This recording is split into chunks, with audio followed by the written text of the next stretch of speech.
Kemi took her husband's hands and looked deep into his eyes. David, promise me you won't drown yourself in tears and stop living when I pass. Promise me you would move on with life. Find yourself a good woman and keep living. David tried to interrupt her, but she wouldn't let him. Shh, she said. Promise me you would take care of the kids and you would continue being the good father that you are to them. She pointed to the drawer beside her dressing table. I left a letter for every of their birthday till they turned 20 in there for them. Make sure you give it to them on their birthdays. I love you so much, but I've decided to stop fighting. God has sure blessed me with so much in my short stay here on earth. David couldn't bear it again and cut it. Kemi, please stop talking like this. What am I supposed to do with my life without you? How on earth am I meant to take care of the kids without you? We're going to seek a second opinion. We would go to another doctor, to another hospital, and when you become stable, we would fly you outside the country for treatment. But please, I need you to fight. For me. For the kids. Kemi looked at him as tears rolled down her eyes. Was she selfish for giving up so soon? Was she being selfish for not holding on to faith and fighting this disease with everything in her? As much as she would have loved to keep fighting, she just couldn't anymore. And besides, she has been having this unexplainable peace and joy ever since she made peace with the thought of dying. Her mind wasn't here anymore in the last few days. She has been feeling the presence of angels, and the atmosphere that has brought her makes her want to go join them wherever they come from. Besides, she has lived a fulfilling life that she was sure of. She knew she had impacted the life of so many, but her time here was done. Babe, I love you and I would forever love you, she said as she took her final breath. Before we continue the story, please help us like and subscribe to the channel. Your subscriptions and likes encourages us to keep creating more stories. Thank you. David held on to her and didn't know if to scream or run to call the doctor outside the door to come revive her. He held her closely as tears streamed down his face. He had always known this day would come, but he didn't expect to be so soon. Kemi has been diagnosed of a rare blood disease without any cure during her childhood, and the doctors didn't expect that she would live past the age of 10, but against all odds, and with the help of experienced doctors, she has been able to live this long. Anytime he mentioned how hard she was working, she would always tell him she was on borrowed time and needed to finish the assignment she was sent to do on earth before leaving. She was indeed the definition of an angel in human form. She loved purely, gave purely, rarely got angry at anyone. He often wondered how he got lucky to be loved by someone like her. He kept staring at her and didn't know if he should be grateful for the life she spent or be angry at God. He decided to choose the later. He looked outside the window and started shouting, I thought you said you were a good God. Why will you send her into my life if you knew you would take her so early? You said I was to hold her hand and make sure she became all you have created her to be, but yet you took her from me. It's not fair. It's not fair, he said with his voice shaking from tears as he fell to the ground weeping. By this time, the other family members had gathered in the room and the nurses had covered her up. The ambulance is here already, sir, one of the nurses said to the doctor. No, you can't take her away. This is her house and she is the mother of this home. You can't take my wife away, David shouted. His father-in-law went to his side and held him. Don't worry, she would be back. We would give her a place at the back of the house, but first they need to take her away so her body can be dressed properly. He kept sobbing as the old man patted his back. The Yoruba people will say, it's an abomination for parents to attend the funeral of a child or even know where their child is being buried. But Kemi's dad was way past all of that. He remembered the first time they rushed Kemi to the hospital, and after several tests, the doctor told them she wouldn't live past the age of 10. He had gone to God fasting and praying for several days. At the end of fast, God had told him she would live past 10, but her stay on earth would be short but impactful. He never hid this from David when he came to seek for her hand in marriage, and he had told him he was sure God wanted him to get married to her. Even with this knowledge, it's still never easy to let go. God gives and God takes, he said finally, as they wheeled Kemi out of the room. She had requested to spend her final moment in her home and also to be buried there. 5 years had passed since the death of Kemi, but the memory still feels fresh in David's mind.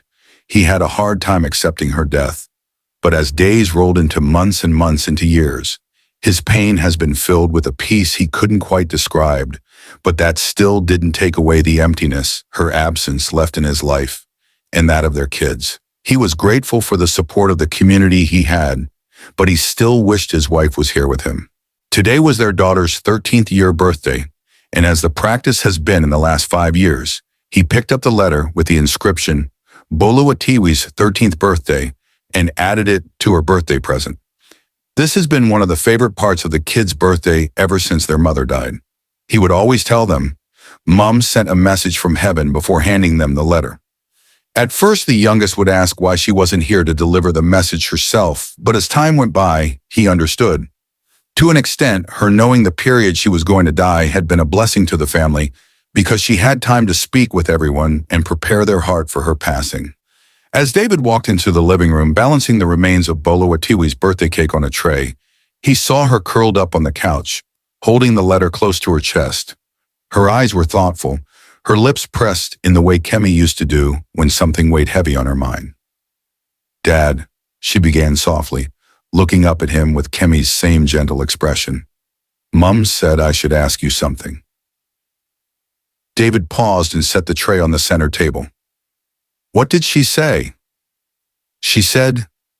Bolu hesitated, as if unsure how he'd take it.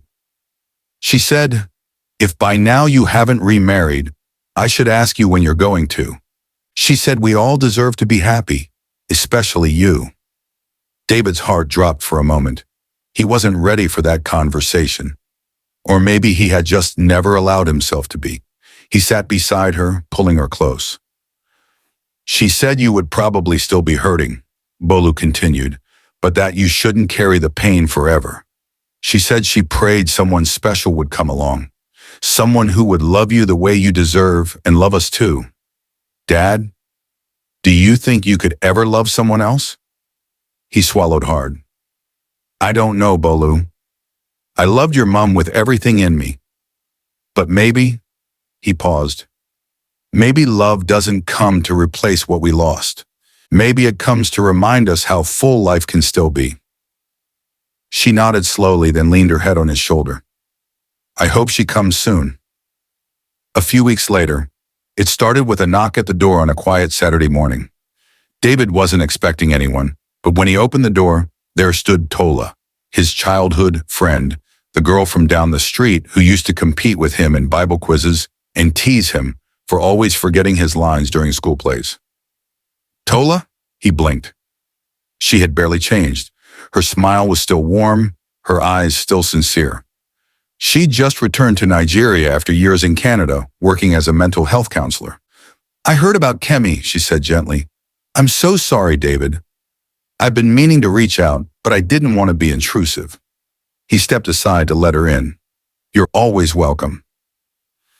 In the weeks that followed, Tola became a regular visitor in the house. She brought food sometimes, stayed to help with the kids' homework, and often took Bolu and her brother on evening walks. It was like the friendship that once existed between her and David while growing up flowed back naturally. One evening, Bolu returned from one of those walks and whispered to her father, I think Mum would have liked her. Tola never rushed David. She never pressed or prodded. Instead, she listened.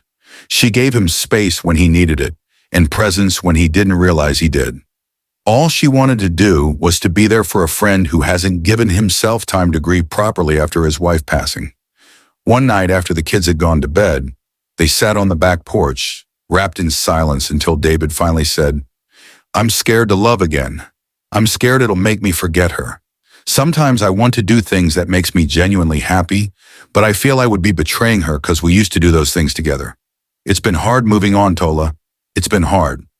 I feel guilty when I'm happy or enjoying moments without her. Recently, my daughter told me she asked her to ask me when I would be getting married. Ever thoughtful, Kemi, he said with a sad smile on his face. I feel guilty just thinking of liking someone else. It's always like I'm trying to erase her memories and replace it with that of another person. How am I supposed to think about marriage when I can't even accommodate the thought of falling in love? Tola reached for his hand. David. Love doesn't erase memories. It keeps them safe and gives them room to breathe. It will take a while, but you have to be deliberate about healing and letting someone else in. That night was the first time David cried freely. Not from despair, but from the slow release of grief. And Tola didn't say a word. She just held him, letting his silence speak for itself. As months passed, David noticed something he hadn't seen in a while. Laughter in the house that didn't feel forced. His son, Dio, who had been quietly withdrawn, started smiling more. He once told Tola he liked her jollof better than his dad's. She laughed and promised to teach him how to make it. Tola was their go-to for many things, and sometimes it made him jealous. But he was glad they had someone like that in their life because God knows her presence has really rubbed off on the kids positively. Bolu Watiwi, on the other hand, began opening up to Tola in ways that surprised even David. One afternoon, as they painted together in the backyard, Bolu said, "Auntie Tola, do you think it's weird that I don't remember Mum's voice anymore?" Tola smiled gently. "No, sweetie, that's not weird. But we can make sure you never forget how she made you feel." She then helped Bolu create a memory journal where they wrote down all the stories, letters, and moments they remembered about Kemi. One evening, as David tucked Dio into bed, he saw the boy clutching a drawing he had made. "What's that?" he asked. "It's you, Mum, my sister and Auntie Tola," Dio said proudly. "I want her to stay."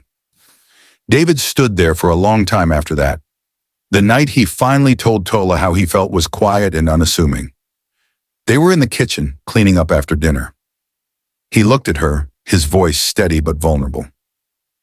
"I don't know how or when it happened, but I feel something real. You make this house feel like a home again. You make my heart want to live again." Tola's eyes glistened with tears. "As much as I would love to jump at this and say, yes, David, are you sure these feelings didn't just develop because of our closeness and how much I've been around? I'm sorry, but I think we should give ourselves space and watch what will happen. I should have known better than making myself a regular visitor in your home," she said with her voice breaking. "I'll go now," she said, "and I'll also let the kids know I won't be around for a while," she said finally, as she walked out of the kitchen. Weeks passed, and David couldn't bear the vacuum her absence brought to his heart. This wasn't just about the kids being fond of her or anything in that direction. His heart ached to hear her voice, her laughter, and the endless giggles that comes from the kids whenever she was with them. He had tried to push the thoughts of her out of his mind and also respect her wish, but the more he tried, the more solid the feelings became. He got up that morning and decided it was time to stop fighting those feelings. The distance between them had made him realize how much she had become a vital part of him and their home. David got to Tola's residence and knocked. He had been to her house a couple of times to drop her off, so he was quite familiar with her apartment. Tola opened the door and was shocked to see David. "May I please come in?" he said after a while of both of them staring at each other. "Oh, forgive my manners," Tola said, as she stepped aside for his to come in. "Tola, I've thought about everything you said. I've given you space like you asked for. But remember what you said about love not erasing memories? I want to create more memories with you. I want to grow old with you. I want to be the man to love you and make your heart warm like you have made mine and the kids. All I ask for is a chance to prove it. We don't have to rush things, but I'm ready to wait till you are ready. You make me want to live again, and I would be really honored if you would accept to do life with me." Tola didn't even realize tears were streaming down her face until David took a tissue from her table and handed it to her. She stepped forward and hugged him. "I would very much like to give us a chance," she said, "but no rushing." "Yes, boss," David replied teasingly. The guilt feeling tried to creep up on David once more, but he replied and told himself, "I am not replacing Kemi. I'm only continuing life from where we stopped, and I'm sure she would be proud of me." David and Tola got married a year after, and it's funny how they all casually talk about Kemi as if she was still there with them. As David sat with his family for dinner, he looked around and was glad he opened up his heart to love once again, and more so to the right person. Thank you for listening. Do not forget to like, share, subscribe, and also drop a comment to tell us what you feel about the characters in the story.